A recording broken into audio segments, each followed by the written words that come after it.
மௌனம் மிகவும் சக்தி வாய்ந்த கருவி. ஒரு சிறிய நகரத்தில் ரோஹன் என்ற ஒரு சிறுவன் வசித்து வந்தான். அவன் புத்திசாலி, கடின உழைப்பாளி, பெரிய கனவுகளைக் கொண்டிருந்தான்.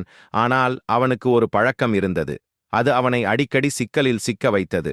அவன் புதிதாக ஏதாவது கற்றுக்கொண்ட போதெல்லாம் அதிகமாகப் பேசினான்.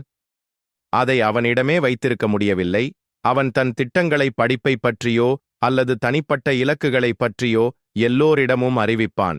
ரோஹன் தனது திட்டங்களை பகிர்ந்து கொள்வது தன்னை ஊக்குவிக்கும் என்று நம்பினான். அவன் மற்றவர்களிடமிருந்து பெற்ற கவனத்தையும் பாராட்டையும் அவன் விரும்பினான். அவன் நண்பர்கள் அவனது கருத்துக்களை பாராட்டினார்கள். அவன் குடும்பத்தினர் அவனைப் பற்றி பெருமைப்பட்டனர். ரோஹன் ஒரு நாள் நகரத்தின் கோவிலில் குருஜி என்ற வயதான ஞானியைச் சந்தித்தான். குருஜி அன்று ரோஹன் தன் எதிர்காலத்தைப் பற்றி பலமுறை பேசுவதைப் பார்த்தார். குருஜி அவனை அழைத்து, "மகனே, நீ எப்போதும் உன் கனவுகளைப் பற்றி பேசு. ஆனால் நீ அவற்றை அடைந்தாயா?" என்று கேட்டான். ஆனால் ரோஹன் பல இலக்குகளை நிர்ணயித்திருப்பதாகத் தயங்கினான். ஆனால் மிகக் குறைவாகவே சாதித்ததாக அவன் பதிலளித்தான். "நான் என்னால் முடிந்தவரை முயற்சி செய்கிறேன், ஆனால் எல்லாம் திட்டமிட்டபடி நடக்கவில்லை." குருஜி சிரித்துக்கொண்டே ஒரு கதையைச் சொல்கிறேன் என்றார். "அது உங்களுக்கு புரியும்."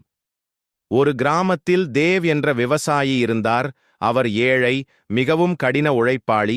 தேவ் ஏன் ஒரு பெரிய பண்ணையை சொந்தமாக்க வேண்டும் என்று கனவு கண்டார். ஒவ்வொரு நாளும் அவர் ஒவ்வொரு பைசாவையும் அயராது சேமித்து வைத்தார். ஆனால் அவருக்கு ஒரு விதி இருந்தது. அவர் தனது திட்டங்களைப் பற்றி யாரிடமும் பேசவில்லை.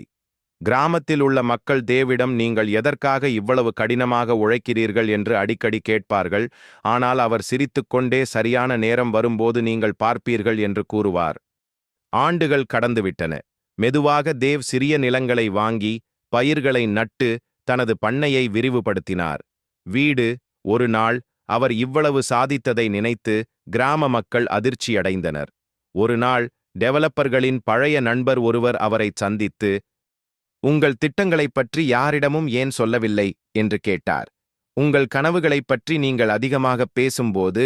தேவ் புன்னகையுடன் பதிலளித்தார், "2 விஷயங்கள் நடக்கும். முதலில், மக்கள் உங்களை ஊக்கப்படுத்துவதில்லை.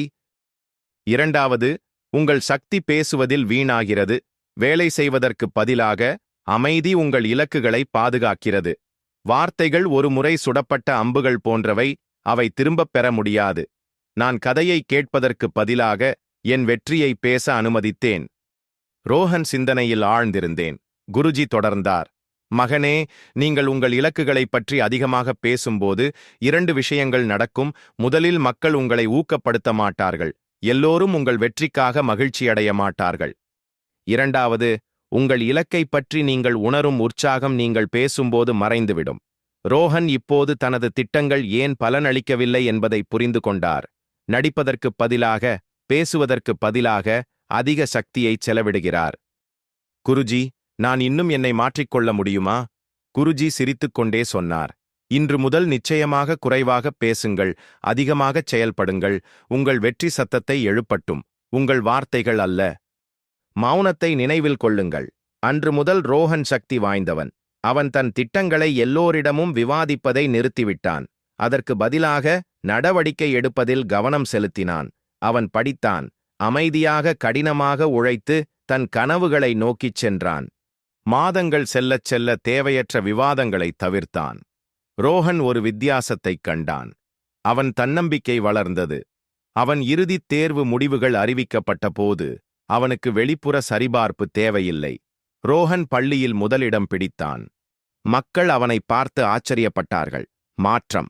ரோஹன் சிரித்தான். குருஜியின் வார்த்தைகளை நினைவில் வைத்துக் கொண்டான். "அமைதியாக இரு, எல்லாவற்றையும் பெறு." பல ஆண்டுகளுக்குப் பிறகு ரோஹன் ஒரு வெற்றிகரமான தொழில்முனைவோரானார். மக்கள் அவனை பார்த்து ஆச்சரியப்பட்டார்கள். மாற்றம். ரோஹன் சிரித்தான். குருஜியின் வார்த்தைகளை நினைவில் வைத்துக் கொண்டான். "அமைதியாக இரு, எல்லாவற்றையும் பெறு." பல ஆண்டுகளுக்குப் பிறகு ரோஹன் ஒரு வெற்றிகரமான தொழில்முனைவோரானார்.